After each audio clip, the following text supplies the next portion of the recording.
ಎಲ್ರಿಗೂ ನಮಸ್ಕಾರ. ಎಲ್ಲ ನಿಮ್ಮ ಪ್ರೀತಿಯ ಸಂಜಯ್ ಪಾಟೀಲ್ ಅದ. ನಾನು ಸ್ಥಳೀಯವಾಗೆಲ್ಲ ನನ್ನ ಸುಪ್ರೀತ್ ಅಂತ ಪ್ರೀತಿಯಿಂದ ಕರೀತಾರೆ. ನಾನು ತಾವರೆಕೆರೆ ಜಿಲ್ಲಾ ಪಂಚಾಯಿತಿ ವ್ಯಾಪ್ತಿಯ ಮುಗುಳೇಳ್ಳಿ ಗ್ರಾಮದ ಶ್ರೀ ಎಂ.ಡಿ. ರಾಜಶೇಖರಪ್ಪ. ನಿಮಗೆ ಗೊತ್ತಿರೋಂಗೆ ನಿಮ್ಮ ರಾಜಶೇಖರಣ್ಣ ಮಾಜಿ ತಾಲೂಕ್ ಪಂಚಾಯಿತಿ ಸದಸ್ಯರು, ಮಂಡಲ್ ಪಂಚಾಯಿತಿ ಪ್ರಧಾನರಾದಂಥ ಅವರ ಮಗನಾಗಿ ಇಂದಿನ ಮೂಲತಃ ಜನತಾ ಪರಿವಾರದಿಂದ ಬಂದಂಥ ನಾನು ಶಿವಗಂಗಾ ಬಸಣ್ಣನವರ ಮೆಚ್ಚಿ ಪ್ರೀತಿಯಿಂದ ಕಾಂಗ್ರೆಸ್ ಪಕ್ಷ ನನ್ನ ಆತ್ಮೀಯ ಸ್ನೇಹಿತ ಸಾಗರ್ ಟಿ.ಎಸ್. ಗೋಪಿ ಇವರು ಸಾಮಾನ್ಯ ರೈತಾಪಿ ಕುಟುಂಬದಿಂದ ಜನಿಸಿ ಸೋಮಶೇಖರಪ್ಪನವರ ಮಗನಾದ ಇವರು ಆ ಗ್ರಾಮ ಪಂಚಾಯಿತಿ ಅಧ್ಯಕ್ಷರಾಗಿ ಪ್ರಸ್ತುತ VSSN ಅಧ್ಯಕ್ಷರಾಗಿ ಸೇವೆ ಸಲ್ಲಿಸಿರುತ್ತಾರೆ. ಹಾಗೂ ಇವರ ತಾತ ವೀರಭದ್ರಪ್ಪ ಗೌಡರು ಅಂತ ಇದ್ರು, ಅವರು ಮಾಜಿ ಗ್ರಾಮ ಪಂಚಾಯಿತಿ ಅಧ್ಯಕ್ಷರು ಕೂಡ ಆಗಿದ್ದರು. ಹಂಗಾಗಿ ರಾಜಕೀಯ ಅವರ ಮನೆತನದ ಒಂದು ಹುಟ್ಟು ಗುಣ ಅಂತ ಹೇಳಕ್ಕೆ ಇಷ್ಟಪಡ್ತೀನಿ. ಹಾಗೂ ಇವರು ನಮ್ಮ ಅಜಯ್ TG ಅಂತ ಹೇಳ್ಬಿಟ್ಟು ತಾವರೆಕೆರೆ. ಆಮೇಲೆ ಯಾರೋ ಇದ್ರಲ್ಲಿ ನಮ್ಮ ಅಜಯ್ ಅವರು ಬೇಜಾರಾದರೂ ಪರವಾಗಿಲ್ಲ, ಸಾಮಾನ್ಯ ಕುಟುಂಬದಿಂದ ಜನಿಸಿ ಸಾಮಾನ್ಯರಲ್ಲಿ ಸಾಮಾನ್ಯನಾಗಿ ಒಬ್ಬ ಕೂಲಿ ಕಾರ್ಮಿಕನಾಗಿ ದುಡಿದು ಇವತ್ತು ಕಾಂಗ್ರೆಸ್ ಪಕ್ಷದ ಒಬ್ಬ ಜಿಲ್ಲಾ ಪಂಚಾಯಿತಿ ವ್ಯಾಪ್ತಿಯ ನಾಯಕನಾಗಿ ಹೊರಹೊಮ್ಮಲಿಕ್ಕೆ ತನ್ನದೇ ಆದಷ್ಟು ಪರಿಶ್ರಮ, ತನ್ನದೇ ಆದ ಛಾಪು ಮೂಡಿಸಿ ಇವತ್ತು ಶಾಸಕರ ನೆಚ್ಚಿನ ಶಿಷ್ಯನಾಗಿ, ಈ ಭಾಗದ ನೆಚ್ಚಿನ ಶಿಷ್ಯನಾಗಿ ಕಾರ್ಯವನ್ನು ನಿರ್ವಹಿಸುತ್ತಿರುತ್ತಾರೆ.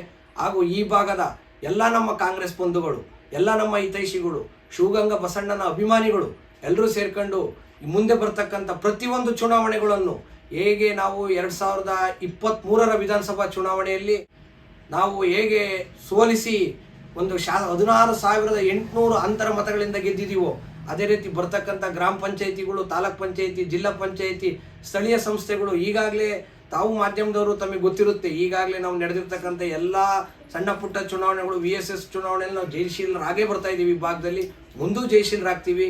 ಹಾಗಾಗಿ ಎಲ್ಲರದು ಮತ ಬಾಂಧವರು, ಆಮೇಲೆ ಶಾಸಕರದು ಒಂದು ಗುಣ ಹೇಳ್ಬಿಡ್ತೀನಿ ನಾನು.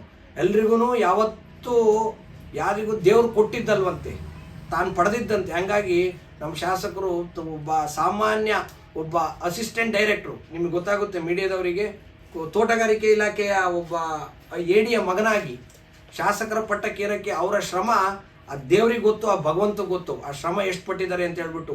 ಯಾಕಂದರೆ ತುಂಬ ದೊಡ್ಡ ದೊಡ್ಡ ಕುಟುಂಬಗಳಿದ್ವು ನಮ್ಮ ತಾಲೂಕಲ್ಲಿ. JH ಪಟೇಲ್ರಂಥ ಕುಟುಂಬಗಳಿದ್ವು. ಇನ್ನೊಂದು ತುಂಬ ದೊಡ್ಡ ಕುಟುಂಬಗಳ ನಡುವೆ ಸೆಣಸಾಡಿ ಒಬ್ಬ B.Pharm ತಂದು ಶಾಸಕರಾಗಕ್ಕೂ ತನ್ನ ಜೀವನವನ್ನೇ ಒಂಥರ ಮುಡುಪಾಗಿಟ್ಟು ನಮ್ಮ ಕ್ಷೇತ್ರಕ್ಕೆ ಅವರು ಪಾದಾರ್ಪಣೆಯನ್ನು ಮಾಡಿರ್ತಾರೆ. ಅದರ ನಂತರ ಈ ಕೆಲವೊಂದು ಇನ್ಸಿಡೆಂಟ್ಗಳನ್ನ ಹೇಳಲೇಬೇಕಾಗುತ್ತೆ. 2022ರ ಲೋಕಸಭಾ ಚುನಾವಣೆ ಆಯಿತು ಅನ್ಕೊಳ್ರಿ. 2,000 ಅಂತರದಿಂದ ಸೋತಂಥ ಶಾಮನೂರು ಕುಟುಂಬದವರಿಗೆ, 2,000 ಅಂತರದಿಂದ ಸೋಲಿಸಿದಂಥ ಶಾಮನೂರು ಕುಟುಂಬ ಅವತ್ತು ಸಿದ್ದೇಶಣ್ಣವರು ಗೆದ್ದಿದ್ರು. ಆ ಸೋಲಿಕ್ಕೆ ಮೂಲ ಕಾರಣ ಏನಪ್ಪ ಅಂದರೆ ನಮ್ಮ ತಾವರೆಕೆರೆ ಜಿಲ್ಲಾ ಪಂಚಾಯಿತಿ ವ್ಯಾಪ್ತಿ ಅಂತ ಎಲ್ಲರೂ ಮಾತಾಡ್ತಾ ಇದ್ರು. ಆದರೆ ಇದನ್ನೇ ಚಾಲೆಂಜ್ ಆಗಿ ತಗೊಂಡ್ರೆ ಶಾಸಕರು 11,000 ಮತಗಳಿಂದ ಲೀಡ್ ಕೊಟ್ಟು ಪ್ರಭಾ ಮಲ್ಲಿಕಾರ್ಜುನ್ ಅವ್ರು ಗೆದ್ದಿದ್ದು 17,000 ಮತದಲ್ಲಿ. ಆದರೆ 11,000 ಮತಗಳನ್ನು ನಮ್ಮ ಶಾಸಕರು ಕೆಚ್ಚದೆಯಿಂದ ಹೋರಾಡಿ ಪ್ರತಿಯೊಂದು ಬೂತ್ ಮಟ್ಟದ ಕಾರ್ಯಕರ್ತರುಗಳಿಗೂ ಓಡಾಡಿಸಿ ಮಾಡಿಸಿ ನಮ್ಮನ್ನೆಲ್ಲ ಒಂದೇ ಮಾತನ್ನ ಹೇಳ್ಬೇಕು, ಆಡು ಭಾಷೆಗೆ ಹೇಳ್ಬೇಕು ಅಂದರೆ ನಮ್ಮನ್ನೆಲ್ಲ ಅಯ್ಯೋ ಅನಿಸಿ ಆ ಮಟ್ಟಕ್ಕೆ ಇವತ್ತು MP ಚುನಾವಣೆ ನಾವು ಲೀಡ್ ಕೊಟ್ಟಿದ್ದೀವಿ. ಮುಂದೆ ಬರ್ತಕ್ಕಂಥ ಎಲ್ಲ ಚುನಾವಣೆನೂ ಇರಲಿ, ಬೇಕಾದಿರಲಿ, ಅನುದಾನ ಇಲ್ಲ, ಮತ್ತೊಂದಿಲ್ಲ, ಮಗದೊಂದಿಲ್ಲ ಅಂತ ಜನ ಮಾತಾಡ್ತಾ ಇರ್ಬೋದು. ಆದರೆ ನಾನು ಹೇಳ್ತೀನಿ, ಕಳೆದ ಬಾರಿ, ಹಿಂದಿನ ಬಾರಿ ಇಡೀ ಕ್ಷೇತ್ರಗಳಲ್ಲಿ, ಇಡೀ ರಾಜ್ಯದಲ್ಲಿ ಏನಾಗ್ತಿತ್ತಪ್ಪ ಅಂದರೆ ಬಂದಿರ್ತಕ್ಕಂಥ ಗ್ರ್ಯಾಂಟ್ನಲ್ಲಿ ಕಾಂಟ್ರಾಕ್ಟರ್ ಪರ್ಸೆಂಟೇಜ್ ತಗೊಂತ ಇದ್ರು, ಶಾಸಕರಿಗೆ ಪರ್ಸೆಂಟೇಜ್ ಹೋಗ್ತಾ ಇದ್ವು, ಇನ್ನೊಬ್ರಿಗೆ ಪರ್ಸೆಂಟೇಜ್ ಹೋಗ್ತಾ ಇದ್ವು. ಆದರೆ ಈ ಸತಿ ನಾವು ಜನಕ್ಕೆ ಹೇಳೋದೇನಪ್ಪ ಅಂದರೆ, ನಾವು ಯಾರು ಪರ್ಸೆಂಟೇಜ್ ತಗೊಂಡಿಲ್ಲ, ನಾವು ಯಾರು ಪರ್ಸೆಂಟೇಜ್ ಆಸೆನೂ ಪಟ್ಟಿಲ್ಲ. ನೇರವಾಗಿ 2,000 ರೂಪಾಯಿ ದುಡ್ಡನ್ನು ನಿಮ್ಮ ಮಹಿಳೆಯರ ಅಕೌಂಟಿಗೆ ಹಾಕ್ತಾ ಇದ್ದೀವಿ. ಅದ್ರಾಗ ಯಾರು ನಮಗೆ ಪರ್ಸೆಂಟೇಜ್ ಕೊಡ್ತಿಲ್ಲ. ಉದಾಹರಣೆಗೆ ನೀವು ಇವತ್ತು ಕೂತಿದ್ರೆ ಹೆಡ್ ಕ್ವಾರ್ಟರ್ ತಾವರೆಕೆರೆ ಅಂತ ಹೇಳ್ಬಿಟ್ಟು, ಈ ತಾವರೆಕೆರೆಯಲ್ಲಿ ಎಷ್ಟು ಲಕ್ಷ ದುಡ್ಡು ಬರ್ತಾ ಇದೆ ಪ್ರತಿ ತಿಂಗಳು ಅಂದರೆ ಅದಕ್ಕೆ ಯಾರು ಶಾಸಕರಿಗೂ ಪರ್ಸೆಂಟೇಜ್ ಕೊಡ್ತಾ ಇಲ್ಲ. ಹಂಗಾಗಿ ನಾವು ಪರ್ಸೆಂಟೇಜ್ ಇಲ್ಲ, ಪರ್ಸೆಂಟೇಜ್ ಮುಕ್ತವಾಗಿ ಕೆಲಸ ಮಾಡ್ತಾ ಇದ್ದೀವಿ ಎಲ್ಲರೂ. ಆಮೇಲೆ ಜನಕ್ಕೆ ನೇರವಾಗಿ ದುಡ್ಡು ಅವ್ರ ಖಾತೆಗೆ ಜಮಾ ಆಗೋದ್ರಿಂದ ಇಲ್ಲಿ ಪರ್ಸೆಂಟೇಜಿನ ಮಾತೇ ಇಲ್ಲ. ಆದ್ದರಿಂದ ಎಲ್ಲ ವಿಚಾರವಾಗೂ ನಾವು ಶಾಸಕರ ಪರವಾಗಿ, ಕಾಂಗ್ರೆಸ್ ಪಕ್ಷದ ಪರವಾಗಿ ಶಾಸಕರು ಏನು ಹೇಳ್ತಾರೋ ಅದನ್ನು ಎಡಕ್ಕೆ ತೆಗೆದು ಬಲಕ್ಕಿಟ್ಟರಂಗೆ ನಾವೆಲ್ಲ ಸೇವೆ ಮಾಡ್ತೀವಿ. ನಾವು ಯಾವತ್ತಿದ್ರೂ ಕಾಂಗ್ರೆಸ್ ಪಕ್ಷದ ಕಟ್ಟಾಳುಗಳು, ಶಿವಗಂಗಾ ಬಸಣ್ಣನ ಕಟ್ಟಾಳುಗಳು. ನಾವು ಯಾವ ರೀತಿ ಹಿಂದೆ ಸರಿಯೋ ಮಾತೇ ಇಲ್ಲ. ಪ್ರತಿಯೊಂದು ಚುನಾವಣೆಗಳಿಗೂ ನಾವು ಒಬ್ಬೊಬ್ಬ ಪಕ್ಷದ ಕಟ್ಟಾಳಾಗಿ, ಸೇನಾನಿಗಳಾಗಿ ದುಡಿದು ನಮ್ಮ ಶಾಸಕನೇ ಇಡೀ ರಾಜ್ಯ ತುಂಬ ಶಿವಗಂಗಾ ಬಸಣ್ಣ ಅಂದರೆ ಎಲ್ಲರೂ ಮಾತಾಡ್ತಾ ಇದ್ದಾರೆ. JH ಪಟೇಲ್ರು ಬಿಟ್ಟರೆ ಏನಾರು ಒಬ್ಬ ಮನುಷ್ಯ ನಮ್ಮ ತಾಲೂಕಲ್ಲಿ ಪಾಪ್ಯುಲಾರಿಟಿ ಬಂದಿದ್ದಾರೆ ಅಂದರೆ ಅದು ನಮ್ಮ ಶಾಸಕರು, ನಮ್ಮ ಹೆಮ್ಮೆ. ಅವ್ರು ಇವತ್ತಿನ ದಿನ ಮಾತಾಡ್ತಾರೆ ಟಿ ವಿದಾಗೆ ಮೀಡಿಯಾದಾಗ ಮಾತಾಡ್ತಾರೆ, ಇಲ್ಲ ಆತನ ಪಬ್ಲಿಸಿಟಿ, ಆತನ ವರ್ಚಸ್ಸಿಗೆ ಆತ ಇವತ್ತು ಸ್ಟೇಟ್ ಫಿಗರ್ ಆಗಿದ್ದಾರೆ. ನಮ್ಮ ಶಾಸಕರಿಗೆ 2028 ಚುನಾವಣೆಯಲ್ಲಿ ಹಿಂದೆ ಒಂದು ಬಿ ಫಾರ್ಮ್ ತಗೊಳ್ಲಿಕ್ಕೆ ಕಷ್ಟಪಟ್ಟಿದ್ರು. ಆದರೆ ನಾನು ಹೇಳ್ತಾ ಇದ್ದೀನಿ, ಇವತ್ತಿನ CM DK ಸಾಹೇಬರು, ಆಮೇಲೆ ಸಿದ್ದರಾಮಯ್ಯನವರು ಪಕ್ಷದ ಆಂತರಿಕದ ಎಲ್ಲ ಇಟ್ಕೊಂಡು ನಮ್ಮ ಶಾಸಕರಿಗೆ ಮಿನಿಮಮ್ 10 ಕ್ಷೇತ್ರಗಳಲ್ಲಿ ಬಿ ಫಾರ್ಮ್ ಕೊಡಿಸೋ ಶಕ್ತಿ ನಮ್ಮ ಶಾಸಕರಿಗಿದೆ.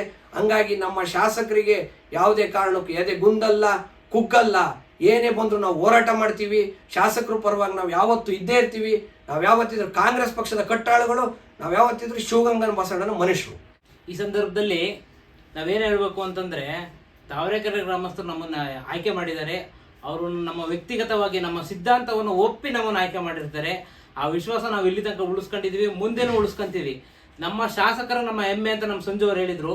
ಅದಕ್ಕೆ ಕಾರಣ ಏನು ಅಂದರೆ, ನಾವು ಯಾರು ಅವರು ನಮ್ಮ ಶಾಸಕರನ್ನು ಭೇಟಿ ಆಗ್ಲಿಕ್ಕೆ ಹೋದಾಗ ಯಾವುದೇ ವ್ಯಕ್ತಿಗತವಾಗಿ ಲೀಡರ್ಗಳು ಬೇಕು ಅನ್ನೋಂಗಿಲ್ಲ. ಸ್ವತಃ ಅವರೇ ಹೋದ್ರು ಪ್ರತಿಯೊಂದು ಕೆಲಸನ ಅವ್ರ ಕಡೆಯಿಂದ ಮಾಡಿಕೊಡ್ತಾರೆ. ಯಾವುದೇ ತಾರತಮ್ಯ ಪಕ್ಷಭೇದ ಅವ್ರ ಹತ್ರ ಇಲ್ಲ. ಈ ಸಂದರ್ಭದಲ್ಲಿ ತುಂಬ ಜನ ನಮ್ಮ ಬೇರೆ ಪಕ್ಷದ ಮುಖಂಡರುಗಳು ಹೇಳ್ತಾರೆ, ನಿಮ್ಮ ಶಾಸಕರ ಹತ್ರ ಪಕ್ಷ ಪಾರ್ಟಿ ಅನ್ನೋದೇ ಇಲ್ಲಲ್ಲಪ್ಪ, ಭಾಳ ವಿಶ್ವಾಸಲ್ಲಿ ಕಾಣ್ತಾರೆ, ಭಾಳ ಮುತುವರ್ಜಿ ಕಾಣ್ತಾರೆ, ಎಲ್ಲರನ್ನೂ ಪ್ರೀತಿಯಿಂದ ಕಾಣ್ತಾರೆ ಅನ್ನೋದು ಅವರಲ್ಲಿರೋ ವ್ಯಕ್ತಿಗತವಾಗಿ ಜನ ಅವ್ರನ್ನ ಒಪ್ಕೊಂತಿದ್ದಾರೆ.